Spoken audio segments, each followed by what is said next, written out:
Multi level marketing antara harapan dan kenyataan. Benarkah multi level marketing adalah jualan door to door atau sales? Multi level marketing adalah bisnis yang tidak bergengsi. Multi level marketing hanya menguntungkan orang-orang yang pertama gabung, yang bergabung belakangan pasti rugi. Multi level marketing adalah bisnis yang menipu. Benarkah demikian? Banyak pertanyaan mungkin yang Anda terima selama ini kan? Apaan MLM? MLM itu kan bisnis penipuan. Betul nggak? Anda bisa jawab? Nggak bisa bang, paling gue cuma bisa ngotot. Bukan, anak aja lo, bukan. Kenapa bukan? Nggak tahu, pokoknya bukan. MLM itu kan bisnis yang nggak jelas. Siapa bilang jelas? Nggak jelas, jambak-jambakan. Kasih tahu dia.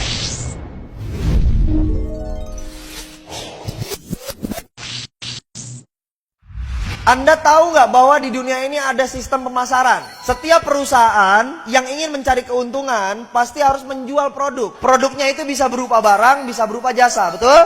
Nah, dibutuhkan sistem pemasaran untuk sampai ke konsumen. Nah, sistem pemasaran itu hari ini saya mau jelaskan kepada Anda.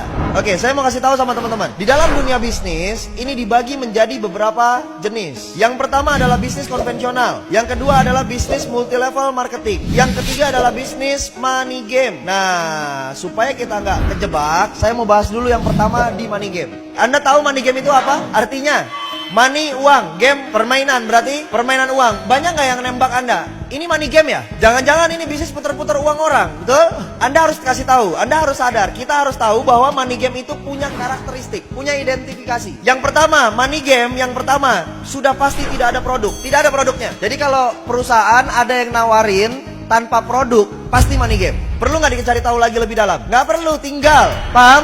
Ada produknya nggak? Nggak ada, sudah. Tinggal. Identifikasi yang kedua, ada produk tapi harganya selangit. Contoh, produknya harganya selangit itu dibandingkan sama produk-produk yang ada di pasaran. Contoh misalnya odol. Odol biasa beli Pepsodent berapa harganya? Goceng, ceban gitu ya. Nah, ini ada perusahaan misalnya dia punya produk odol juga. Harganya berapa? 50.000, 100.000. Apa kelebihannya? Pas sikat gigi, giginya jadi emas. Paham nggak maksud saya nih? Jadi harganya terlalu berlebihan, terlalu jauh. Produknya misalnya air minum, air mineral. Air mineral biasanya berapa? 5.000. Ada nggak yang jual sampai 50.000? Itu money game, itu identifikasi money game. Yang ketiga, sebenarnya tidak ada produk tapi pura-pura ada produk. Biasanya sistemnya cicil atau tabung. Misalnya contoh, perusahaan itu menawarkan Anda produknya emas, tapi nanti dapat barangnya tahun depan. Jadi setiap bulan Anda taruh uang dulu. Perusahaan itu menawarkan travel, perjalanan umroh, perjalanan haji. Sifatnya tabung tiap bulan. Kapan dapatnya? Ntar 2 tahun lagi, ntar tahun depan. Nah, itu hati-hati, itu money game. Pura-pura ada produk padahal produknya nggak tahu kapan adanya. Produknya nggak jelas. Paham? Dan ini udah banyak di masyarakat. Jadi 3 identifikasinya. Anda ketemu sama perusahaan seperti ini yang nggak ada produk atau produknya harganya selangit, atau nggak ada produk tapi pura-puranya ada produk dengan cara mencicil atau menabung. Sudah, tinggalkan. Itu bukan perusahaan yang benar. Paham? Oke. Kemudian konvensional, ini yang terjadi di sekitar kita. Pasti ada warung atau toko di sekitar Anda, betul ya? Nah, konvensional ini sistemnya begini. Semua perusahaan, tadi saya bilang, semua perusahaan pasti sifatnya melakukan penjualan, betul? Yang dijual apa? Produk. Nah, barang tersebut pasti diproduksi dulu kan? Di mana? Pabrik. Dari pabrik, apakah langsung ke konsumen? Tidak. Dia lari dulu ke distributor besar. Dari distributor besar, dia lari lagi ke distributor kecil. Dari distributor kecil, dia lari lagi ke agen-agen. Dari agen, dia lari lagi ke warung-warung atau toko. Dari warung-warung, baru dia lari lagi ke konsumen. Paham? Oke, yang saya mau tanya, konsumen tahu nggak ada barang yang di warung, ada barang di agen, ada barang di distributor kecil, di distributor besar? Taunya dari mana? Harus ada iklan.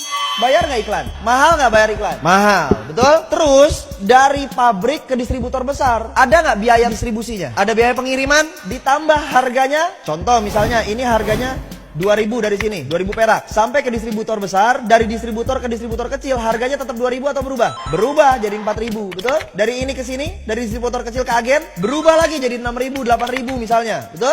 Dari agen ke warung, sudah nyampe angka 12.000. Dari agen ke warung, dari warung ke konsumen, harganya jadi 20.000. Paham nggak? Padahal modal awalnya berapa? Nah, kelebihan itu banyak dibagi-bagi. Menjadi jalur distribusi, menjadi jalur iklan, menjadi jalur marketing. Itu di jalur apa? Konvensional. Semua warung begini. Semua barang yang ada di sekitar Anda begini prosesnya. Rokok begini, sampo begini, sabun begini. Paham? Oke. Saya nggak banyak bahas di situ. Yang saya banyak mau bahas adalah nih, multi level marketing.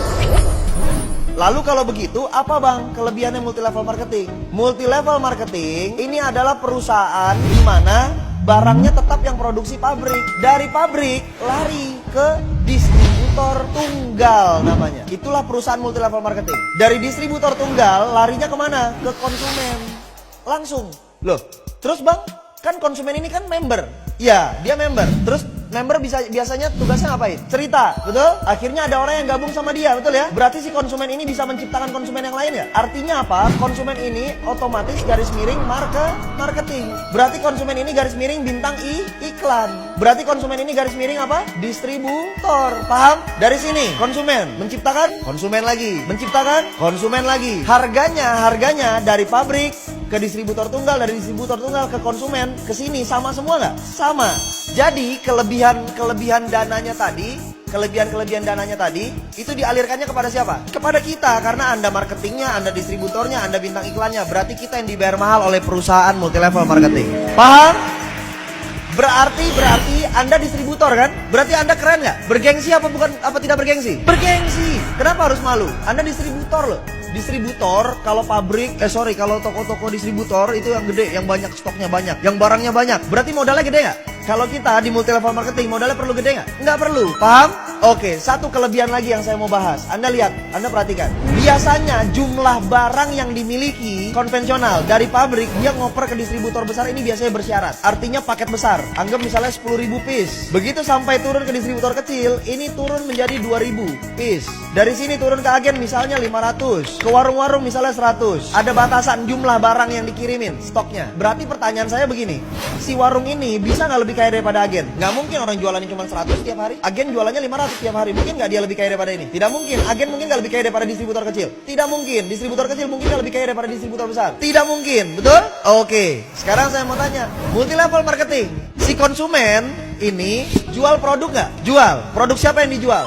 Produk perusahaan, bukan produk dia. Punya stok nggak masing-masing? Punya. Stok buat apa? Buat konsumsi, bukan buat dijual. Paham nggak? Stok yang dimiliki member yang bergabung itu adalah stok konsumsi, bukan stok untuk dijual. Yang dijual adalah produk perusahaan. Berarti ada batasan nggak stok barangnya? Tidak ada. Bisa nggak kejadiannya begini? Konsumen yang atas jual cuma 50, konsumen yang bawah jualnya 100. Bisa? Bisa. Siapa yang kaya? Ya dialah yang dapat untung banyak. Yang ini cuma jual atu. Berarti yang lebih kaya yang mana? Yang bawah. Tadi ada kalimat kan?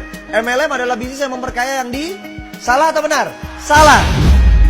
Karena justru multi level marketing lah yang melawan konsep bisnis memperkaya yang di atas. Kalau konvensional udah pasti yang atas yang lebih kaya. Kerja di kantor udah pasti yang atas yang lebih kaya. Gaji staff sama manajer gede mana? Berarti itu yang memperkaya yang di atas. Kalau multi level marketing tidak memperkaya yang di atas sama sekali. Oke, berarti kita harus bangga dari perusahaan multi level marketing. Berikan aplaus yang luar biasa diri Anda.